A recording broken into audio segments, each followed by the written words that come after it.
힘을 내는 흐름입니다. 대선이 이제 딱 일주일 남았죠? 예, 화요일이니까요. 다음 주 화요일.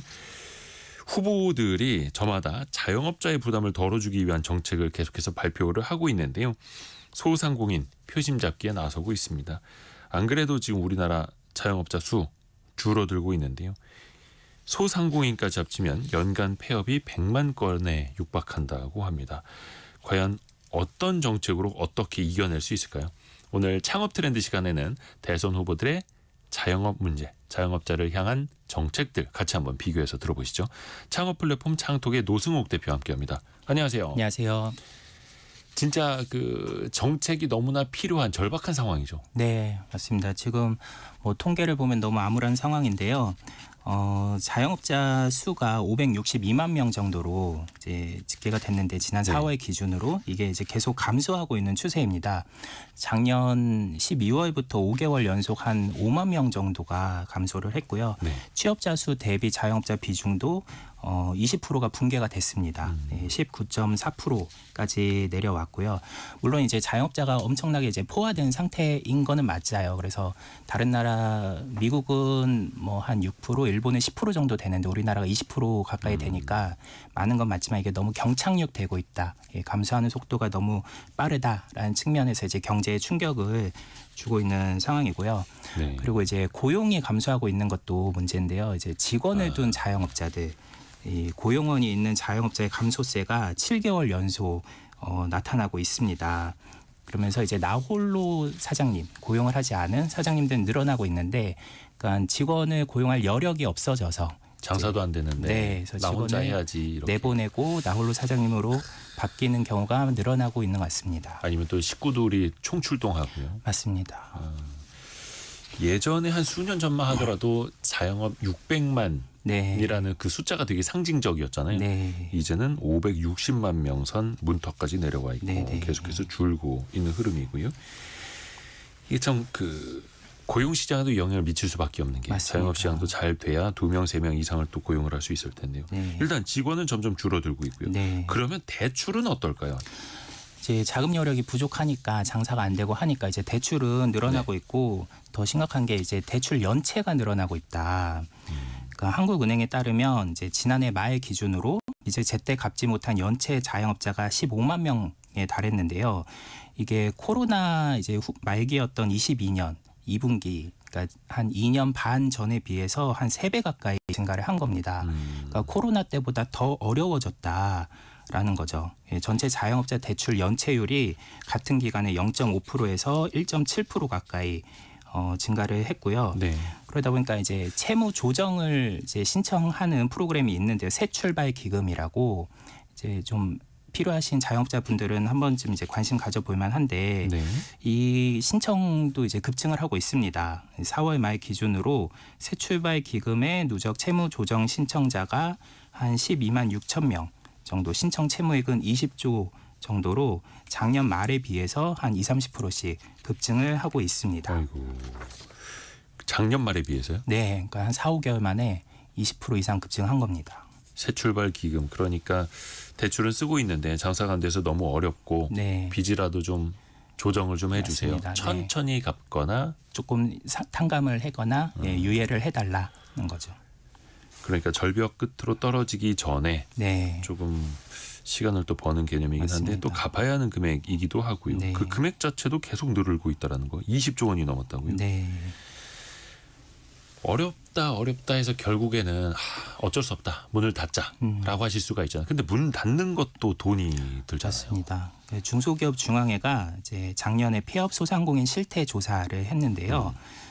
평균 폐업 비용이 2,200만 원 정도 이제 드는 걸로 나타났습니다. 철거 및 원상 복구 비용이 한 1,000만 원 정도가 들고 이제 직원들 퇴직금이랑 남은 세금 납부하는 게 또 이제 1,000만 원 정도가 들었고요. 또 폐업을 결심하는 시점에 이미 평균적으로 1억 230만 원의 빚이 있는 것으로 조사가 됐습니다. 그러니까 폐업할 때도 이미 지금 빚이 있는데 폐업 철거비도 부족해서 네. 철거도, 그러니까 폐업도 제대로 못하고 있다. 유출을 할 수 있는 건데요. 그래서 중소기업 중앙회에서도 이제 이분들이 또 폐업을 해도 재창업을 하는 비율이 한 40% 가까이 되거든요. 네. 그래서 이 출구 전략을 위해서 좀 재취업 교육을 강화해서 제조 중소기업의 이제 취업을 유도를 강화해야 된다. 뭐 이런 대안을 내놨는데 쉽지는 않아 보입니다.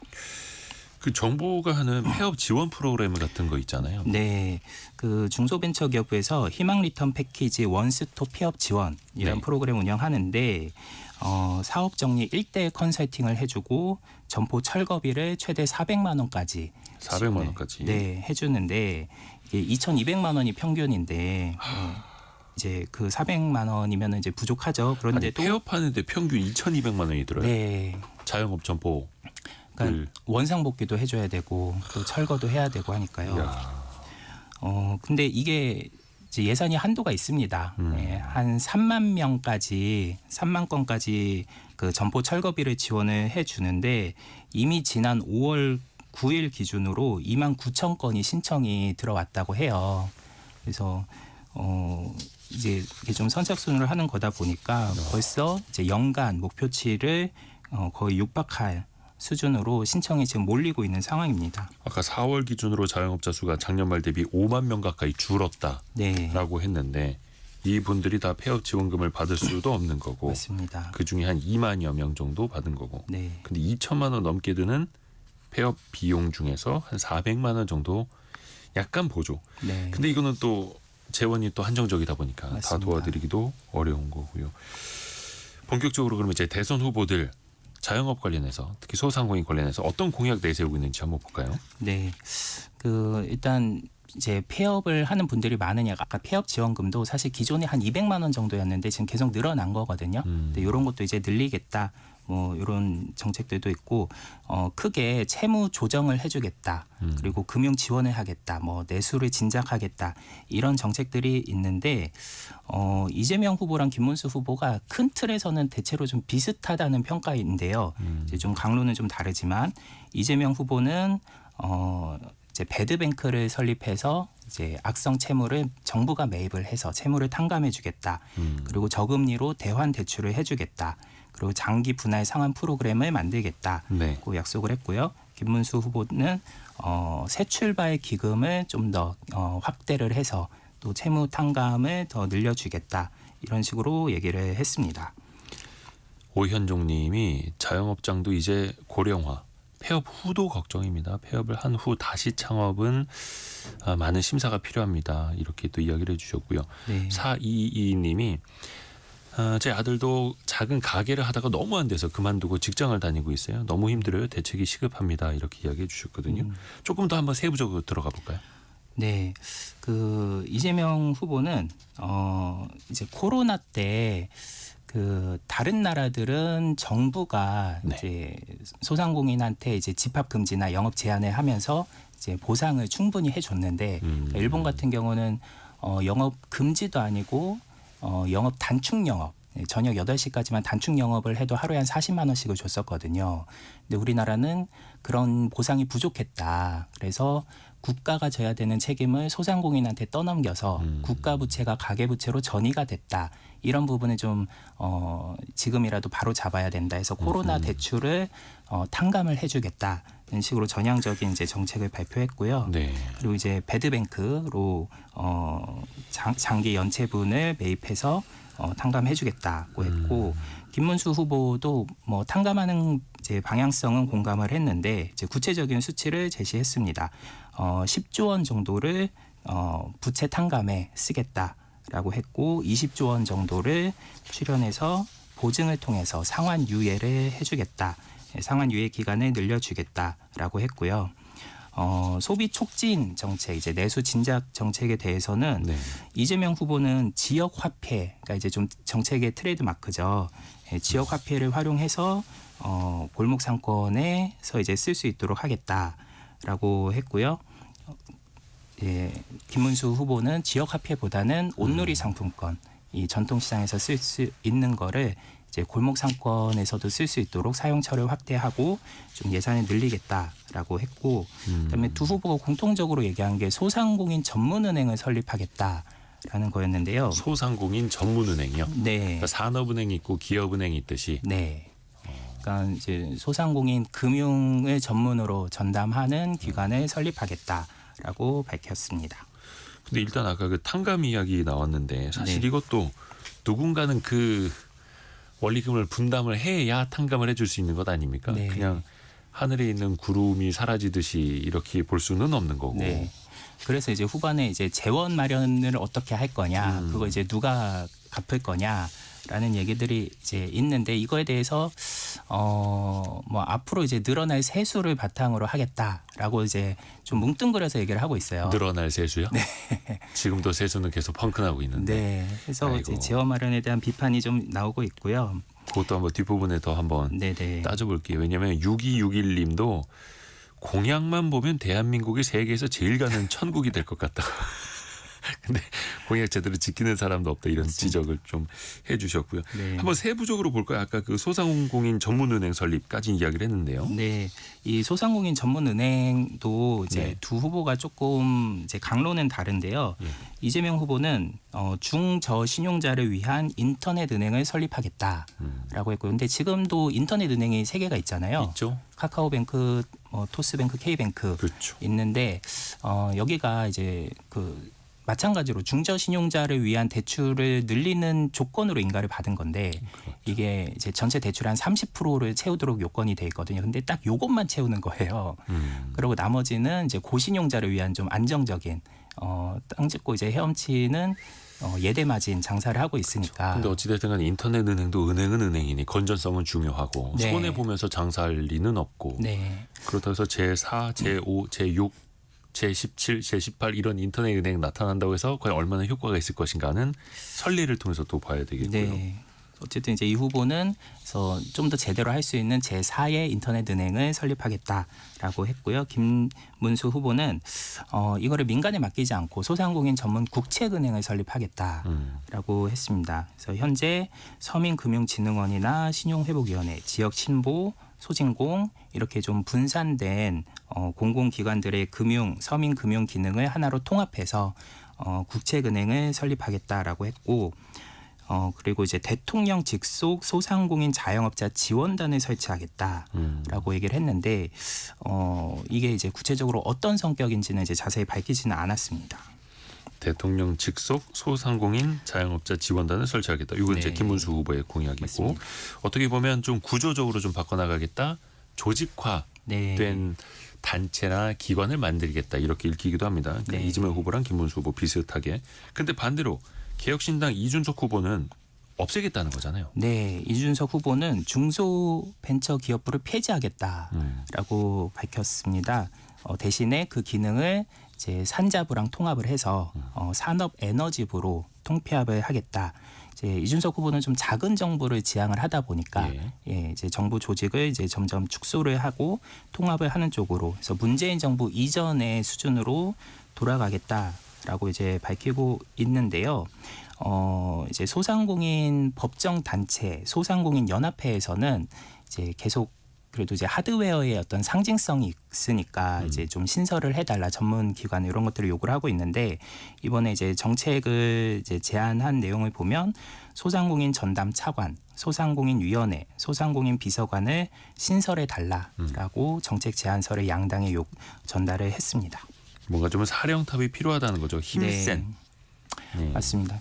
근데 사실 이거는 이제 학계에서도 좀 지적이 나오는 부분인데 네. 이 농림부가 있지만 사실 농민, 어민 다 합쳐도 한 300만 명 정도거든요. 그런데도 하나의 이제 정식 부처가 있는데 아하. 소상공인은 600만 명이나 되는데도 전담 부처도 없고 차관도 없다. 아하. 그런 측면에서 좀 전문성이나 어떤 정책의 상징성, 추진력이 강화될 필요가 있다는 지적은 계속 나오고 있었습니다. 기존에는 중기부 안에 있었는데 그거를 또 어떻게 확대할 거냐 혹은 다른 정부 부처로 넣을 거냐 네. 여기에서는 좀 후보 간의 생각이 좀 다른 것 같긴 하네요. 네. 그리고 약간 같은 듯 다른 듯한 다른 듯 비슷한 듯한 게 지역화폐 네. 혹은 온누리 상품권 이 전통시장 상품권 같은 거예요. 맞습니다.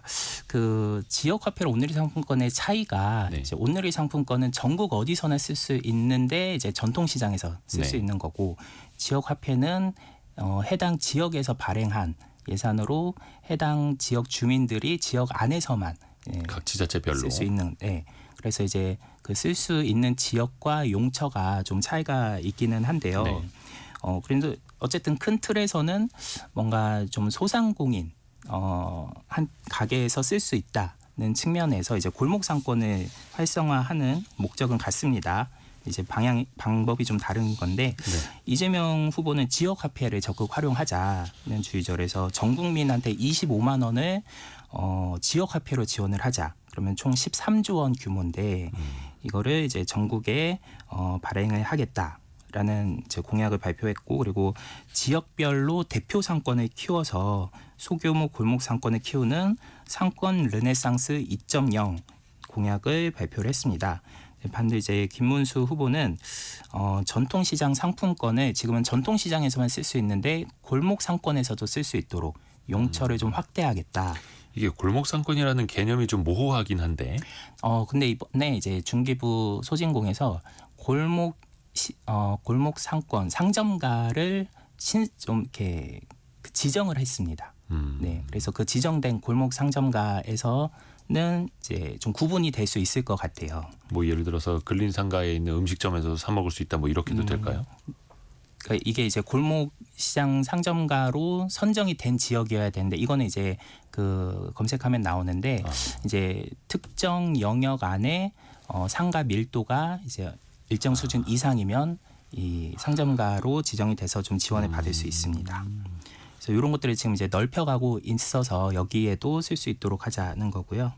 그리고 온누리 상품권을 지금 현재 5조 5천억씩 이제 발행을 하고 있는데 5천억을 더 증액해서 6조 원으로 발행을 하겠다. 그리고 전통시장에서 쓰는 신용카드의 소득 공제율을 40%에서 50%로 더 늘리고 신용카드 지출에 캐시백도 제공을 해서 전통시장에서 이제 소비를 하도록 유도를 하겠다라는 정책을 발표했습니다. 근데 이제 전통시장에서 쓴 신용카드에 소득 공제를 해주더라도 공제율만 높이는 게 아니라 공제 한도를 높여야죠. 네, 그렇죠. 공제 한도가 그대로 묶여져 있으면 또 맞습니다. 실효성이 없을 수도 있으니까요. 다만 이제 큰 틀에서는 온누리 상품권이냐 지역 화폐냐 네, 이게 이제 가장 크게 엇갈리는 것 같고요. 맞습니다. 또 하나 자영업자분들이 많이 힘들어하는 게 배달 플랫폼 아닙니까? 네. 배달앱 수수료 이제는 뭐 포장해서 가져가시는 것에도 수수료를 떼가니까요. 네. 각자 또 어떤 해법을 내놨나요? 네, 이재명 후보는 배달앱 수수료에 상한을 두겠다. 이 분양가 상한제처럼 이제 수수료 상한제를 실시하겠다라고 했는데 그러면 이제 몇 프로 이상은 이제 못 올리게 할 거냐에 대해서는 구체적인 수치를 제시하지는 않았고요. 네. 그리고 이제 김문수 후보는 이 수수료 이제 상한을 두지는 않는데 이제 자율적으로 이제 공정 경쟁이 이루어지도록 해서 경쟁을 활성화해서 이제 서로 좀 수수료 인하 경쟁을 유도하겠다. 그래서 독과점 플랫폼의 반경쟁 행위를 차단하는 플랫폼 경쟁 촉진 입법을 추진하겠다라고 밝혔습니다. 지금도 배달 플랫폼들은 경쟁을 하고는 있는데 네, 가격을 낮추는 경쟁이 아니라 그렇죠. 오히려 사실 올리는 경쟁을 하고 있고 수수료율을. 이게 배민이랑 쿠팡이츠가 둘 다 9.8%로 이제 정말 담합을 한 것처럼 똑같이 하다 보니까 그래서 좀 제3의 민간 배달 플랫폼이 필요하다. 이런 독과점의 문제를 해결해야 된다. 이런 문제들도 계속 나오고 있죠. 근데 또 그 원체 그 1등, 2등 기업들이 강력하다 보니까 네. 3등 업체는 또 이렇게 떨어져 나가고 있고 네. 공공 배달앱도 힘을 잘 못 쓰고 있고 그래서 이재명 후보는 아예 배달앱 수수료 상한제 가격적인 규제로 가버리고 김문수 후보 같은 경우는 경쟁을 통해서 네, 그러니까 이게 직접 규제를 하느냐, 간접적으로 유도를 하느냐의 차이인 것 같습니다. 또 이준석 후보 같은 경우 좀 특이하게 네, 배달앱 리뷰 문제를 거론했더라고요. 네, 이게 이제 좀 독특했는데요. 이제 제3 지대다 보니까 좀 이제 좀 독창적인 공약들을 내놓으려는 노력이 돋보인 것 같은데요. 또 실질적으로 자영업 하시는 분들이 이 리뷰 때문에 힘들어하시기도 하고요. 맞습니다. 그런데 이제 수수료 문제에 대해서는 언급을 좀 안 하고 리뷰를 먼저 언급한 게 좀 특이했습니다. 그 리뷰 중재위원회를 배달앱들이 의무적으로 구성하도록 하자는 공약을 발표했는데요. 허위, 악의적 리뷰나 반복적인 저평가 또는 이제 경쟁업체에서 일부러 또 이렇게 평점을 안 좋게 주는 그런 의심되는 사례들에 있어서 이거를 이제 조사하고 제재할 수 있는 또는 이제 손해배상까지 권고할 수 있는 조치를 결정하는 리뷰중재위원회를 의무적으로 배달의 플랫폼들이 운영하도록 하자고 했고요. 언론중재위원회처럼 리뷰중재위원회. 네. 그리고 소상공인 권리보호센터를 도입하도록 하자. 그래서 소상공인들이 심리, 법률, 노무, 계약 등과 관련해서 전문기관을 통해서 연 1회 이상 무상 상담을 받을 수 있도록 또 네. 실무 교육을 받을 수 있도록 소상공인 권리보호센터를 도입을 의무화하겠다고 했습니다. 또 하나가 이준석 후보가 다른 후보들이랑 또 차별화되는 게 최저임금을 네. 지역별로 상황에 맞게 차등해서 결정할 수 있게 자율권을 주자 이렇게 네. 이야기하더라고요. 맞습니다. 지금 최저임금이 이제 내년도 최저임금이 지금 또 이제 위원회에서 논의를 하고 논의 있는데 이게 나올 때마다 사실 뜨거운 감자잖아요. 그렇죠, 항상. 네, 그럴 때마다 이제 최저임금 차등화가 대안으로 제시가 되기도 하고 이제 비현실적이다라는 이제 논란이 있는데 이거를 과감하게 차등화를 하겠다라고 처음으로 발표를 했습니다. 그래서 지금은 이제 중앙 정부가 결정을 하는데 최저임금을 이거를 각 지자체에서 한 20%를 가감할 수 있도록 중앙 정부가 정한 거에서 더 올리거나 내릴 수 있도록 이 지자체의 권한을 위임하자고 했고요. 또 중소기업 인력난 타개를 위해서 외국인 노동자에 대해서 최장 10년간 최저임금을 차등 적용하도록 하자고도 공약을 내걸었습니다. 어떤 장단점이 있을까요, 이게? 일단 최저임금 차등화하자는 쪽의 주장은 지역별로 생활 물가가 다르다. 그리고 임대료나 주거비가 이제 특히 좀 차이가 나다 보니까 또 소상공인들의 어떤 그 지불 능력이나 구매력도 다르니까 이거를 하나의 최저임금으로 적용을 하는 게 좀 맞지 않다는 주장들이 나오고는 있는데 그래서 이제 최저임금을 차등화를 했을 때 근데 문제는 이게 포퓰리즘으로 인해서 이게 과연 경제적인 논리에 의해서 최저임금이 정해지는 게 아니라 이렇게 서로 이제 인상의 경쟁이 불붙으면 오히려 소상공인한테 불리해지는 거 피해가 갈 아니냐. 수도 있고. 네, 그러니까 일본의 최저임금이 지금 차등화가 되고 있거든요. 근데 이런 거에서 나오는 부작용이 도쿄가 이제 제일 비싸고 오키나와가 제일 싼데 네. 그 차이가 시급이 한 2,000원 이상 차이가 나요. 그러니까 오키나와의 젊은 청년들이 이왕이면 이제 도쿄 가서 일하겠다 이러면서 이촌향도 현상이 더 이제 가속화되는 문제들이 나오고 있죠. 글쎄, 이거는 진짜 우리나라 특히 이제 국토가 좁고 네. 전국 일일 생활권이다 보니까 네. 요거는 또 어떤 결과를 가져올지 어려운 문제입니다. 그러게요. 네. 그리고 이제 네. 외국인 노동자에 대한 차등 지급도 얘기를 했는데 네. 이게 외국인 노동자의 최저임금을 이제 낮춰주면 예. 아무래도 사용자들은 외국인 노동자를 우선적으로 채용을 할 요인이 생길 수 있으니까 이게 간접적으로 내국인에 대한 고용 차별 오히려 역으로 고용 역차별이 되는 거예요. 를 이제 초래할 수 있다는 우려도 나오는 부분입니다. 이게 해외에서도 그런 사례가 좀 있었다고 하고요. 네, 이제 캐나다에서 외국인 노동자에 대한 이제 최저임금 차등 지급한 사례가 있다고 했는데 사실 캐나다도 1년 만에서 폐지를 했다.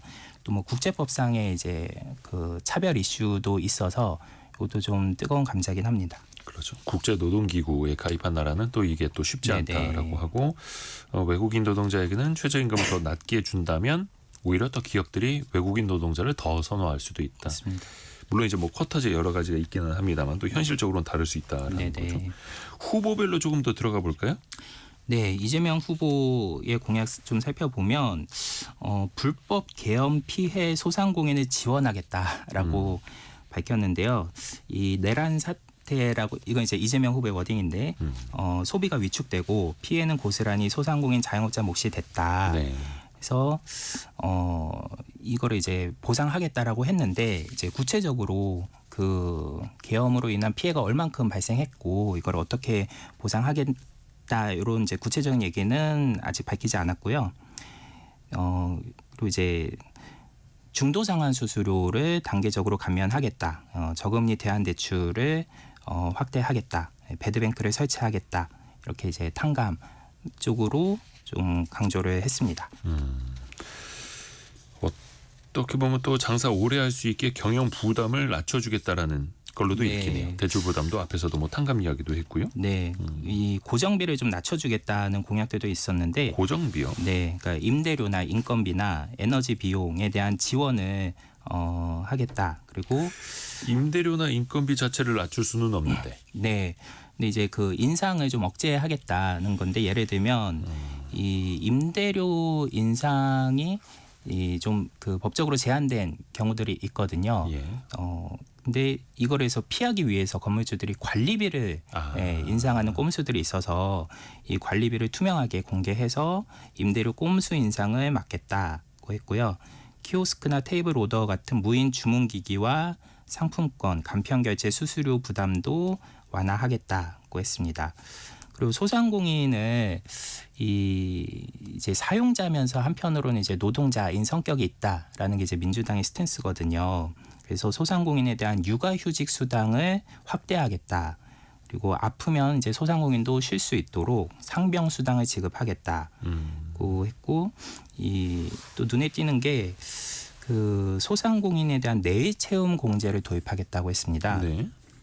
이 내일 채움 공제가 지금은 청년 그 중소기업에 다니는 저소득 청년 직장인들 대상으로 이 청년들이 얼마를 납입을 하면 아하. 기업에서도 매칭해서 납입하고 이제 지자체 정부에서도 납입을 해서 네. 이제 한 번에 나중에 목돈을 마련할 수 있도록 하는 건데, 이 소상공인도 이렇게 목돈을 마련할 수 있는 제도를 도입하겠다고 했습니다. 이게 참 여러 가지 그 임대료, 인건비, 에너지 비용 지원도 좋고 여러 가지 수당을 자영업자에게 지원하는 것도 좋고 합니다만 문제는 재원인데 일단 김문수 후보까지 들어보고 네네. 또 고민을 같이 해보죠. 네, 김문수 후보는 소상공인 응급지원 3대 패키지 공약을 내세웠는데, 일단 예상치 못하게 매출이 급감한 소상공인에 대해서 생계방패 특별융자, 경영안정자금 지원 확대, 소상공인 새출발 희망 프로젝트 지원금 확대를 하겠다고 했고요. 또 이제 재난으로 인해서 피해를 본 관광업에 종사하는 소상공인들의 손실 보상을 확대하겠다. 뭐 산불이 나거나 뭐 여객기 사고가 났을 때 하고, 또 외국인 근로자의 이제 활용을 확대하겠다고 했고요. 또 좀 눈에 띄었던 게 소상공인 매출 채권 팩토링을 운영하겠다고 했습니다. 이게 이제 중소기업 대상으로 지금 시행이 되고 있는 건데, 이제 중소기업들의 매출 채권을 정부가 이제 미리 매입을 해서 이제 그 거래처에서 나중에 받아야 되는 돈을 미리 지급을 하겠다. 네, 뭐 예를 들어서 성공 주식회사가 예감 주식회사에다가 한 100억 원어치의 뭐 매출을 발생을 시켰고 그 돈을 받을 게 있으면 네. 그걸 담보로 해서 잠깐 유동화를 하겠다라는 맞습니다. 건데, 이게 큰 기업들의 매출 채권을 담보로 유동화하는 것도 사실은 좀 위험도가 높은데 자영업자들이 그렇죠. 받을 돈을 가지고 그 유동화를 한다면 네. 그 지금 이제 소상공인이 어렵다 보니까 이제 소상공인한테 납품하는 그 주류 도매상이나 또 이제 식자재 도매 업체들이 지금 이렇게 많이 떼이고 있다고 하거든요.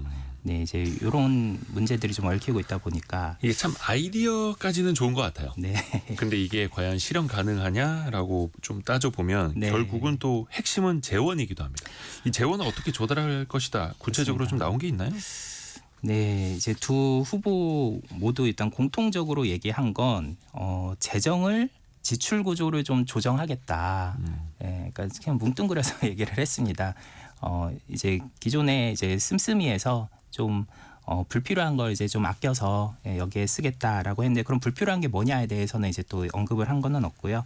이재명 후보는 2025년부터 2030년까지 연간 총 수입 증가분 이제 전망치 예산을 끌어다가 쓰겠다고 했고요. 김문수 후보는 재정을 재조정하고 국비와 지방비를 활용하겠다라고만 얘기를 했습니다. 그냥 큰 틀에서 네네. 원칙적으로 이야기를 하는 건데, 그 세출이라고 하죠. 정부의 재정을 이제 지출하는 걸 구조 조정을 해서 잘 마련해 보겠다.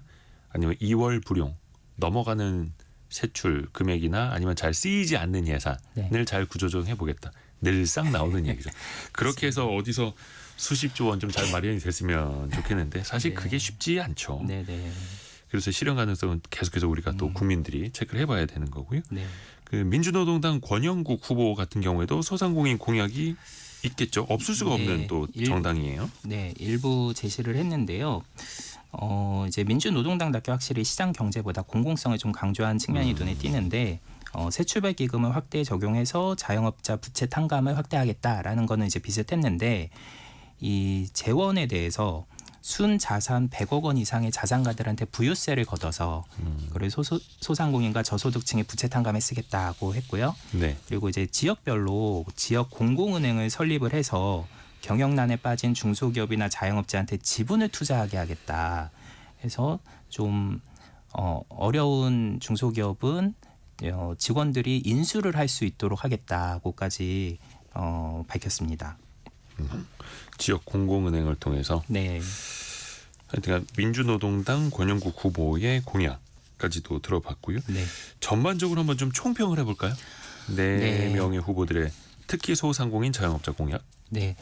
일단 여야 간의 그 소상공인 공약이 서로 베낀 거 아닌가 싶을 정도로 비슷하죠. 뭐 채무를 탕감하겠다, 네. 뭐 내수를 진작하겠다, 폐업 지원금을 확대하겠다, 이런 것들이 대체로 비슷했습니다. 그래서 좀 참신한 내용이 없었다는 좀 아쉬움이 있었고요.